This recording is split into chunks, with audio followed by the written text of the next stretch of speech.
Assalamualaikum warahmatullahi wabarakatuh. Perkenalkan, nama saya Anggun Salpriani dengan NIM A1J224019. Saya dari ruang 01.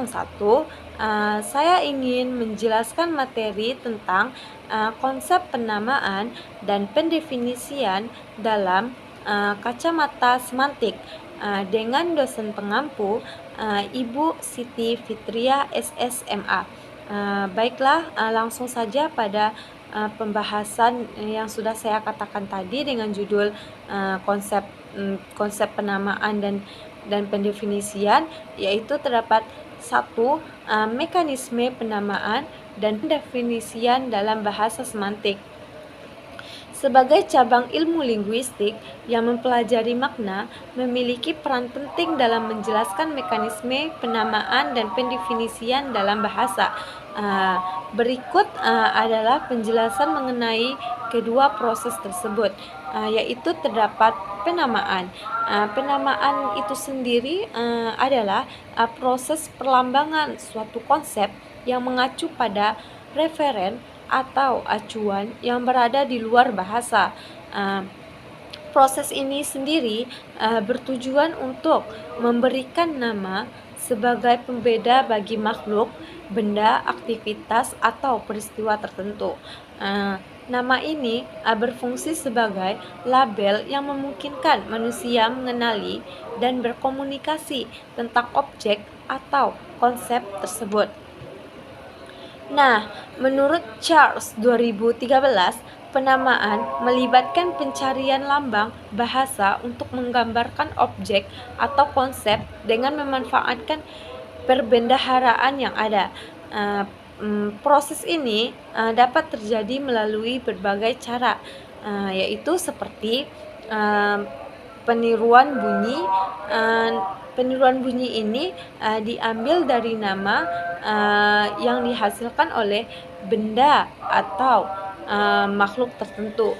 Misalnya kata cicak, yang sebenarnya kata cicak ini berasal dari suara cak-cak. Terus ada juga penyebutan bagian. Nama didasarkan pada bagian tertentu dari benda tersebut. Terus ada penyebutan sifat khas. Nama ini diberikan berdasarkan sifat atau ciri khas yang paling menonjol, seperti kata si malas. Si malas ini sebenarnya ditujukan pada seorang anak yang sangat malas. Terus ada penyebutan tempat asal. Nama ini diambil dari lokasi asal benda tersebut. Terus ada penyebutan bahan. Nama berdasarkan bahan utama pembuatannya. Terus ada penyebutan keserupaan, yaitu nama diberikan berdasarkan kemiripan dengan benda lain. Terus ada pemendekan, yaitu penamaan melalui penggabungan huruf awal atau suku kata dari beberapa kata, seperti kata koni. Kata koni ini sebenarnya yaitu Komite Olahraga Nasional Indonesia. Terus ada pendefinisian. Pendefinisian itu sendiri adalah usaha untuk menjelaskan suatu konsep, benda, aktivitas, atau peristiwa secara lebih luas menggunakan kata-kata. Pendefinisian itu sendiri bertujuan untuk memberikan kejelasan terhadap objek yang dirujuk. Ada beberapa jenis pendefinisian, yaitu definisi sinonimis, yaitu menggunakan sinonim sebagai penjelasan. Terus ada definisi formal, yaitu menyebut ciri umum terlebih dahulu sebelum ciri khusus. Terus ada definisi logis, yaitu memberikan atau menjelaskan yang jelas sehingga objek berbeda nyata dengan objek lainnya. Terus ada definisi ensiklopedis, yaitu ensiklopedis ini yaitu penjelasan yang lebih luas dan lengkap mengenai suatu konsep. Hubungan penamaan dan pendefinisian. Kedua proses ini adalah bagian dari semantik dan sama-sama merupakan bentuk perlambangan dari bahasa. Namun ada perbedaan mendasarnya, yaitu uh, penama penamaan lebih berfokus pada pemberian nama untuk membedakan suatu benda dan konsep, sedangkan pendefinisian yaitu bertujuan untuk mengungkapkan makna secara lebih luas dan rinci.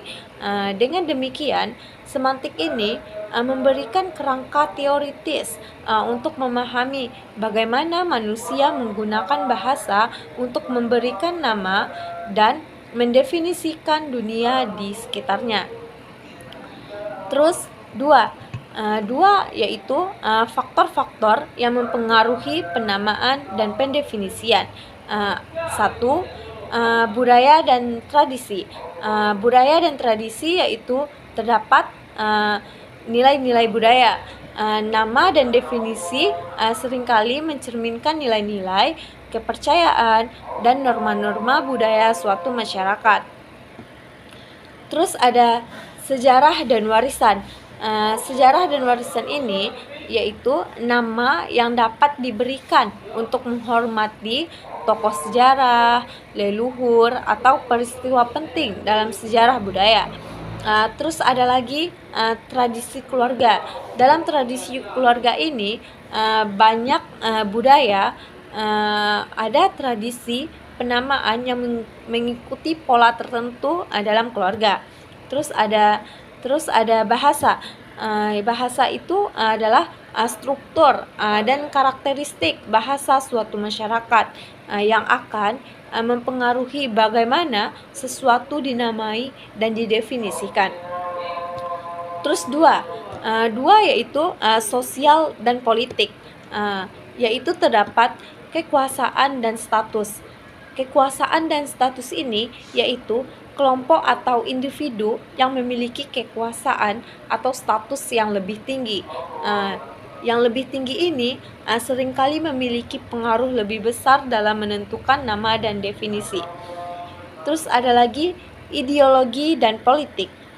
Sistem politik dan ideologi yang dominan dapat mempengaruhi penamaan konsep, tempat, atau bahkan individu. Terus perubahan sosial. Perubahan dalam masyarakat seperti perkembangan teknologi atau perubahan nilai dapat mempengaruhi bagaimana sesuatu dinamai dan didefinisikan. Terus ada agama dan kepercayaan, yaitu terdapat makna religius. Makna religius ini yaitu nama yang seringkali memiliki makna religius atau diambil dari tokoh-tokoh agama atau kitab suci. Terus ada ritual dan upacara. Dalam ritual dan upacara ini ada beberapa kepercayaan penamaan dapat menjadi bagian dari ritual atau upacara keagamaan. Terus empatnya ada individu dan keluarga, yaitu preferensi pribadi. Preferensi pribadi ini yaitu orang tua atau individu yang memberikan nama mungkin memiliki preferensi estetika atau makna tertentu dalam memilih nama. Terus ada inspirasi.